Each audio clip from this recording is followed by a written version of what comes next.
Evaluate 1001 to the power 5। Hello dears, topic continue कर रहे हैं बाइनोमियल थ्योरम। अलजेब्रा का टॉपिक है क्लास 11 से। इसको इवेल्युएट करना है, इसको वैल्यू निकालना है। ठीक है, 1001 का पावर 5 है। 1001 का पावर 5 है, इसका वैल्यू कितना होगा ये निकालना है। बाइनोमियल थ्योरम का यूज करना है इसमें। देखो यहां जो 1001 है, 1001 को क्या लिख सकते हैं, 1000 प्लस 1 ये लिख सकते हैं, और इसका पावर कर दिए 5 हम। अब ये हो गया x प्लस वाई का होल पावर n। ठीक है, ऐसा प्रश्न पहले भी बता चुके हैं। ठीक है, तो ये क्या बन गया, x प्लस वाई का होल पावर n। इसके लिए फॉर्मूला क्या है, x प्लस वाई का whole power n is equals to n C r into x to the power n minus r into y to the power r। जहां पे n C r क्या है, factorial n बटे factorial r into n minus r का factorial. जहां पे n क्या है, factorial n is equals to n into n minus 1 into n minus 2 into dot dot dot n a dot dot dot 3 into 2 into 1। ये हो गया सारा formula, और ये सारा फॉर्मूला हम इसको रिपीट कर रहे हैं क्योंकि पहले भी ये सब फॉर्मूला बताया है। ये क्या है, सब फॉर्मूला बताया हुआ है। ठीक है, ये अगर इसको अगर बारीकी से देखना है तो परमुटेशन एंड कम्बिनेशन में जाना होगा आपको। सो इन फॉर्मूला का हम यहाँ पे यूज करेंगे। ठीक है, अब निकालेंगे कि इसका वैल्यू क्या होगा। तो क्या दिया है, x प्लस वाई का whole power n is equals to n C r, है ना, पहले एन सी आर। तो n बराबर 5 है, तो 5 सी आर बराबर जो होगा वो इनिशियली 0 होगा, तो 5 सी 0, उसके बाद r एक एक बढ़ेगा।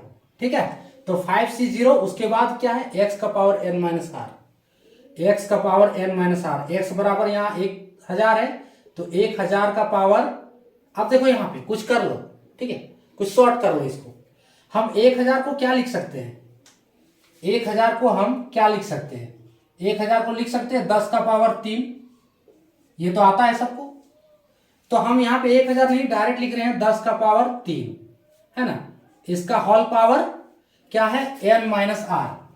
n माइनस आर, n की जगह पे 5, r के जगह पे 0। क्लियर, 5 माइनस 0 तो ये 5 ही होगा। उसके बाद क्या है, इनटू y का पावर r, y की जगह पे 1 है, इसका पावर r यानी कि 1 का पावर 0। ठीक है, अगला टर्म 5c1 होगा। इसी तरह करके 5 तक एक्सपेंड करना है हमें, 5c5 तक। 5c1 10 का पावर 3 का होल पावर कितना हो जाएगा, 5 माइनस 1। ठीक है, और 5 माइनस 1 तो इसका वैल्यू कितना हो गया, 4। ठीक है, यानी कि 10 का पावर 3 का होल पावर 4। उसके बाद 1 का पावर कितना होगा, 1, है ना, y का पावर r, तो 1 का पावर 1। क्लियर, अगला स्टेप 5c2, इसी तरह करके 5c5 तक अब एक्सपेंड करो आप लोग। ठीक है, अगर नहीं आ रहा है तो फिर भी देखो। सो 5c2 10 का पावर 3 का होल पावर 5 माइनस 2, इसमें से लेना 5 माइनस 2, तो क्या हो जाएगा 3 इंटू 1 का पावर 2। क्लियर, प्लस अगला टर्म 5c3 10 का पावर 3 का होल पावर 2 इंटू 1 का पावर आप नहीं भी लिखोगे तो भी क्लियर है, क्योंकि 1 का पावर कुछ भी डालो 1 ही आएगा। हम लिख दे रहे हैं फॉर्मूला को समझने के लिए। ठीक है, या और कोई इस तरह का एक्सपेंशन हो तो आप लोग का जो है कॉन्सेप्ट क्लियर रहेगा उसमें। तो 5c3 तक गए ना, हाँ, y का पावर r, तो 1 का पावर 3 प्लस 5c4 10 का पावर 3 का होल पावर 5 माइनस 4, तो ये बचेगा 1, और y का पावर 1 का पावर 4 प्लस 5c5 10 का पावर 3 का पावर 5 माइनस 5 0, है ना, 10 का पावर 3, इसका होल पावर 5 माइनस 5 तो क्या हो गया 0, यानी कि 10 10 टू द पावर 3 का होल पावर 0। और 1 का पावर ये होगा 5। क्लियर? एक्सपेंशन हो गया है। अब इसका कैलकुलेशन सिर्फ रह गया है। कैलकुलेशन में क्या निकालना है? एनसीआर और फैक्टोरियल एन, ये दोनों का यूज होगा इसमें से। ठीक है, यहाँ पे हम कैलकुलेट करेंगे, है ना। अगर आपको यहाँ पे रफली हम कैलकुलेट करेंगे, ठीक है, और अगर इसको जानना है तो परमुटेशन एंड कॉम्बिनेशन में आपको देखना होगा। ऐसे है, यहाँ हम कैलकुलेट करेंगे तो आपको समझ में आ जाएगा, आप अगर देखोगे तो। ठीक है, सो देखो यहाँ से, और आ रहा है तो अच्छी बात है।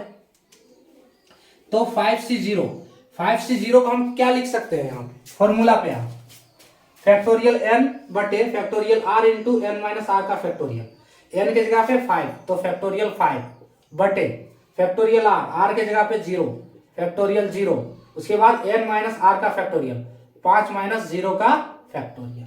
क्लियर? फैक्टोरियल 5 ऊपर में रहेगा, फैक्टोरियल 0 का वैल्यू 1, 5 माइनस 0 तो 5 का फैक्टोरियल, ये कट गया, इसका वैल्यू कितना आया? 1। 5C0 का वैल्यू कितना आया? 1। तो ये हो गया 1, 10 का पावर 3 का होल पावर 5। देखो दोनों पावर में है, इनटू में है, तो ये पावर दोनों पावर में और इनटू में, तो पावर इसमें इनटू हो जाएगा। ठीक है, ये पावर इसमें इनटू हो जाएगा। सो यहां से हो जाएगा 3 पचे 15, तो ये हो गया 1 इंटू 10 का पावर 15, 10 का पावर 15। ठीक है, और 1 का पावर 0, किसी का भी पावर 0 हो तो वो वैल्यू एक ही होता है, या फिर 1 का पावर कुछ भी हो तो भी वैल्यू एक ही होता है। तो इंटू 1, तो हमें यहाँ 1 देने की जरूरत नहीं है। चलो 10 का पावर 15 हो गया एक टर्म, प्लस 5C1 निकालें। देखो उसी तरह निकालना है, फैक्टोरियल 5 बटे फैक्टोरियल 1 और 5 माइनस 1 तो फैक्टोरियल 4। अब इसको एक्सपेंड करो, बड़ा वाला फैक्टोरियल को हम एक्सपेंड करेंगे, बड़ा वाला फैक्टोरियल। तो ये देखो यहां से फैक्टोरियल हटा, इनटू फैक्टोरियल 4 तक गए। आगे भी जा सकते हैं फैक्टोरियल 3, लेकिन आगे नहीं जाना है क्योंकि नीचे फैक्टोरियल 4 है, तो 4 फैक्टोरियल दोनों कट जाएगा। ठीक है, ऊपर नीचे बचा कितना? 5, यानी कि इसका वैल्यू कितना हो गया?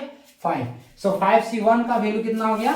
5 इंटू 10 का पावर 3 का होल पावर 4 है ना, 10 टू द पावर 3 का होल पावर 4। तो यहाँ पे पावर जो है दोनों मल्टीप्लाई हो जाएगा, सो 4 तिया 12, तो 5 इंटू 10 का पावर 12। क्लियर? अगला टर्म 5C2 इसी तरह निकालो, 5C2 फैक्टोरियल 5 बटे फैक्टोरियल 2, 5 माइनस 2 फैक्टोरियल 3। फिर इसको एक्सपेंड करो, 4 इंटू 3 का फैक्टोरियल, यहाँ 3 का फैक्टोरियल गया, 2 दूनी 4, 5 दूनी 10। ठीक है, तो इसका वैल्यू कितना आया? 5C2 का वैल्यू 10 आया, और इसका ये हो गया 10 to the power 3 of whole power 3। तो यहाँ पावर 3 गुना होगा, तो 10 का पावर 9 हो जाएगा, यानी कि 10 इंटू 10 का पावर 9।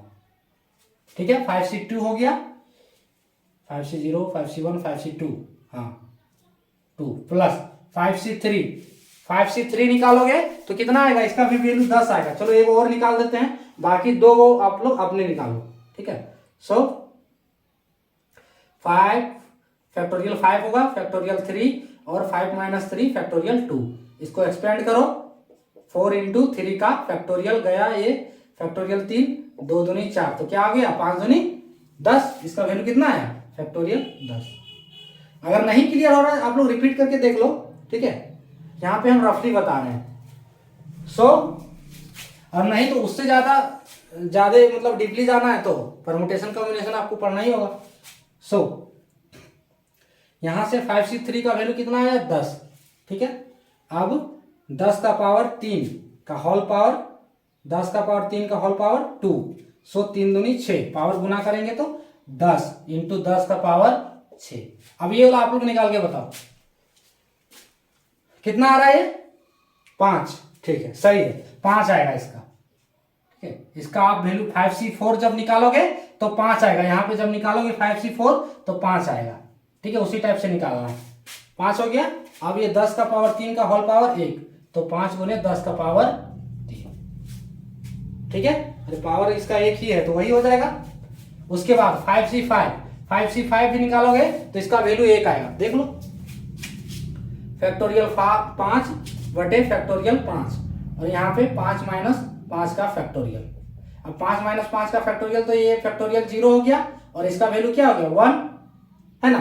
फैक्टोरियल 5 कटा, टोटल क्या हो गया 1 हो गया। तो इसका वैल्यू 5c, 5 का वैल्यू 1, किसी का भी पावर 0 हो तो उसका वैल्यू 1, एक का पावर कुछ भी हो तो उसका वैल्यू 1, यानी इसका टोटली जो वैल्यू कितना आ गया 1 आ गया, है ना। तो हम यहाँ पे डायरेक्टली क्या लिख देते हैं 1। ये कितना हो गया 1। अब देखो इन सबको जोड़ना है, ठीक है। जोड़ोगे कैसे, एक बार हम इसको एक्सपेंड करके लिख देते हैं। 10 का पावर 15 यानी कि एक में 15 ठो जीरो, एक में 15 को जीरो, 1 2 3 4 5 6। आप डायरेक्ट चाहो तो जोड़ सकते हो, हम एक स्टेप बढ़ा दिए हैं, ठीक है, क्लियर करने के लिए एक स्टेप बढ़ा के लिख रहे हो, ठीक है। ऐसे में आप जोड़ सकते हो। तो देखो 1 2 3 4 5 6, 6 7 8 9 10 11 12 13 14 15, ठीक है। प्लस 10 का पावर 12, पहले इसको देखो तो एक में 12 का जीरो, 4 5 6 7 8 9 10 11 12। अब इसको 5 से गुना करना है तो यहां डायरेक्ट 5 नहीं हो जाएगा, हो गया। अब देखो 10 का पावर 9 और एगो 10, तो 10 का पावर 10, तो एक में 10 जीरो, 1 1 2 3 4 5 6 7 8 9 10, ठीक है। 3 3 6 3 9 1 10, क्लियर। प्लस 10 का पावर 7 हो जाएगा 10, और इसमें 10 का पावर 6। ये तो आ रहा है ना, ये कैसे करना है, अरे जब बेस सेम हो तो गुना में पावर का जोड़ होता है, इसमें गुना नहीं कर देना पावर को। देखो अगर क्या होता है x to the power a into x to the power b, तो इसको हम लिख सकते हैं x का पावर a प्लस b, इसमें पावर जुड़ जाएगा क्योंकि बेस इसका सेम है, ठीक है। तो इसमें पावर जुड़ेगा, ये सब आना चाहिए, बेसिक है। सो यहां से इसी वही फॉर्मूला इस पे लगाया, अब इसी पे लगेगा, ठीक है। कई को किए 1 2 3, 1 2 तीनों किए, है ना, 1 2 3, अभी तीनों बचल। तो इधर हो गया 10 का पावर 7, तो 10 का पावर एक में 7 जीरो, 2 3 4 5 6 7, प्लस 5 इंटू 10 का पावर 3, तो 10 एक में 3 जीरो, अब इसको 5 से गुना करेंगे तो 5000 हो जाएगा, 1000 से 5000 प्लस 1। क्या करो इसको जोड़ दो, आंसर आ जाएगा आपका। जोड़ दें, ये भी कर दें, अच्छा चलो इसको जोड़ दे रहे हैं। देखो साइड में जोड़ रहे हैं, साइड में हम जोड़ रहे हैं, ठीक है, रफली यहाँ पे जोड़ रहे हैं। कितना आएगा देख लो, जब इसको जोड़ेंगे तो कितना आएगा, जोड़े। आप यहीं से उतार के इस टाइप से लिख सकते हो, लेकिन हम एक स्टेप बढ़ा के लिख दिए। एक में कितना 15 का जीरो है, 1 2 3 4 5 6 7 8 9 10 11 12 13 14 15, क्लियर। 5 में कई जीरो था 12 का जीरो, ठीक है। 1 2 3 4 5 6 7 8 9 10 11 12 और यहाँ 5, ठीक है। 5 में 12 का जीरो, हाँ। उसके बाद 10 का पावर 10 हुआ था ये, तो एक में 10 जीरो, 1 2 3 4 5 6 7 8 9 10, और 10 जीरो ना, उसके बाद 1, ठीक है। यहाँ तो हो गया। अब एक में 7 जीरो, 4 3 7 जीरो, तो 1 2 3 4 5 6 7 और 1, 5 में 3 जीरो, 1 2 3 5 और उसके बाद 1। अब इसको जोड़ो और यहाँ पे लिखते जाओ, 1 0 0 5, इधर से 3 जीरो, 1 फिर 0 0 1 फिर 1 0 5 फिर 0 0 1, क्लियर। देखो इसका आंसर कितना आया, 1 0 0 5 0 1 0 0 1, 3 को जीरो फिर 5 फिर 0 0 1, इसका आंसर फाइनल आंसर, ठीक है। क्या किए इसमें देखो, 1001 का होल पावर 5 है, तो 1000 प्लस 1 लिख सकते हैं, इसका होल पावर 5 हो गया। अब इसके लिए फॉर्मूला है x प्लस वाई का होल पावर n, ठीक है। ये फॉर्मूला पे हम इसको एक्सपेंड कर दिए। उसके बाद एनसीआर निकालनी है, एनसीआर का फॉर्मूला यहाँ दिया है। उसके बाद और इस एनसीआर में क्या निकालना है, फैक्टोरियल एन भी निकालना है, तो वो हम निकाले हैं। ठीक है, सारा कैलकुलेशन किए, कैलकुलेशन के बाद इसको जोड़ देने पर वैल्यू क्या आया, ये जो लिखा हुआ आपके सामने। ठीक है, तो ये था टॉपिक। जय हिंद।